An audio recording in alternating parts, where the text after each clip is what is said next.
ನಮಸ್ಕಾರ ಗೆಳೆಯರೆ, ಶುಭ ಸಂಜೆ. ನಾನು ಐ ಥಿಂಕ್ ಹೋದ ತಿಂಗಳು ಈ ಒಂದು ಪ್ಯಾಷನ್ ಫ್ರೂಟ್ಸ್ ಬಗ್ಗೆ ಒಂದು ವಿಡಿಯೋ ಮಾಡಿ ಹಾಕಿದ್ದೆ.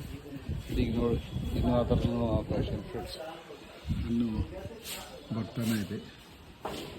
ಭಾಳ ಚೆನ್ನಾಗಿದೆ. ಸುಮಾರು ಒಂದು 100 ಬಳ್ಳಿಯಿಂದ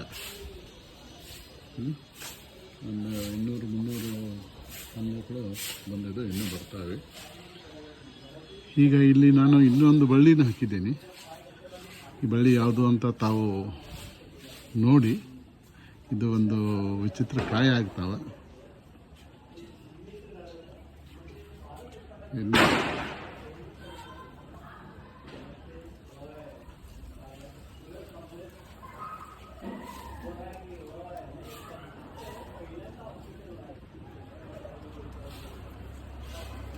ಇದು ಕಾಯಿ ಆದರೆ ಇದು ಹೂವು. ಇದು ಹೂವಿನ ಮುಂದೆ ಕಾಯಿ ಆಗುತ್ತೆ ಈ ಥರ.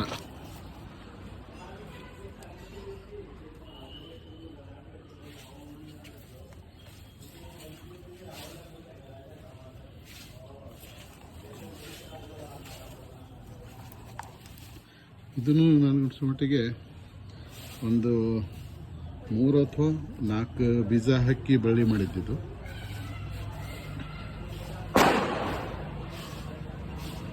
ಸಾಕಷ್ಟು ಕಾಯಿ ಆಗಿದ್ದಾವೆ ಅದಕ್ಕೆ.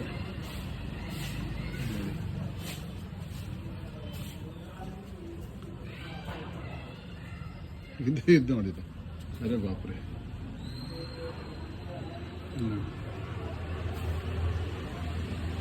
ಫ್ರೆಂಡ್ಸ್, ಇದು ಗೊತ್ತಾಯ್ತಾ ಯಾವುದು ಬಳ್ಳಿ ಅಂತ ಅಥವಾ ಯಾವುದು ಬೀಜ ಅಂತ? ಇದು ಇಂಗ್ಲೀಷ್ನಲ್ಲಿ ವಯಲೆಟ್ ಬೀನ್ಸ್ ಅಂತಾರೆ.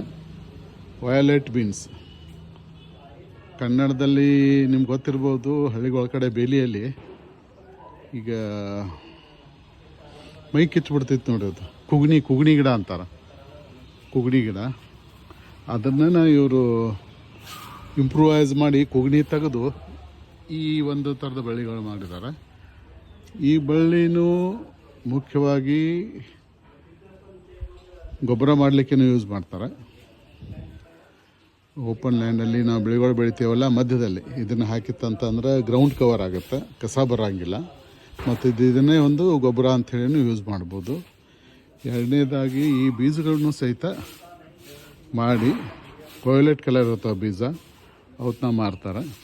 ಭಾಳ ಕಾಸ್ಟ್ಲಿ ಇದೆ ಬೀಜ. ಅಬೌಟ್ 250 ಮೇಲೆ ಪರ್ kgಗೆ ಬರ್ತಾಯಿದೆ. ಅದರಿಂದನೂ ಸಹಿತ ರೈತರು ತಮ್ಮ ಇನ್ಕಮ್ ಮಾಡ್ಕೊಳ್ಬೋದು. ಇದನ್ನ ನಾನು ಸ್ಯಾಂಪಲ್ಗೆ ಅಂತ ಒಂದು 3-4 ಬೀಜ ಹಾಕಿದ್ದೆ.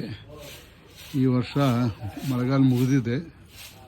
ಇನ್ಮೇಲೆ ನಮ್ಮ ಮಾವಿನ ಗಿಡದ ಮಧ್ಯದಲ್ಲಿ ಮತ್ತು ತೆಂಗಿನ ಗಿಡದ ಮಧ್ಯದಲ್ಲಿ ಇದನ್ನು ಹಾಕಬೇಕಂತ ವಿಚಾರ ಮಾಡಿದ್ದೀನಿ. ನೋಡಿ ಎಷ್ಟು ಚೆನ್ನಾಗಿ ಕಾಣ್ತಿದ್ದಾವೆ. ವಯಲೆಟ್ ಬೀನ್ಸ್ ಅಂತಾರೆ. ಅದೇ ಹೇಳಿದ ಪ್ರಕಾರ ಹಳ್ಳಿಗೋಳದಲ್ಲಿ ಬೇಲಿಗೆ ಇರ್ತೈತೆ. ಬೇಲಿಗೆ ನಾವು ಸುತ್ತಮುತ್ತ ಹೋದ್ರೂ ಸಹಿತ ಗಾಳಿಗೆ ಅದ್ರ ಸುಂಕ ಬಂದ್ರೂ ಮೈಲ ಕಿಚ್ಚಿಬಿಡ್ತೈತಿ.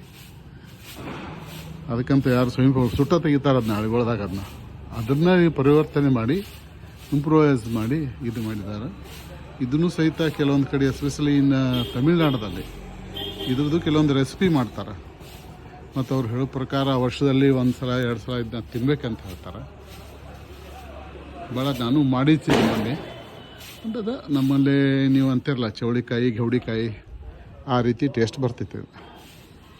ಓಕೆ ಫ್ರೆಂಡ್ಸ್, ಬಾಯ್.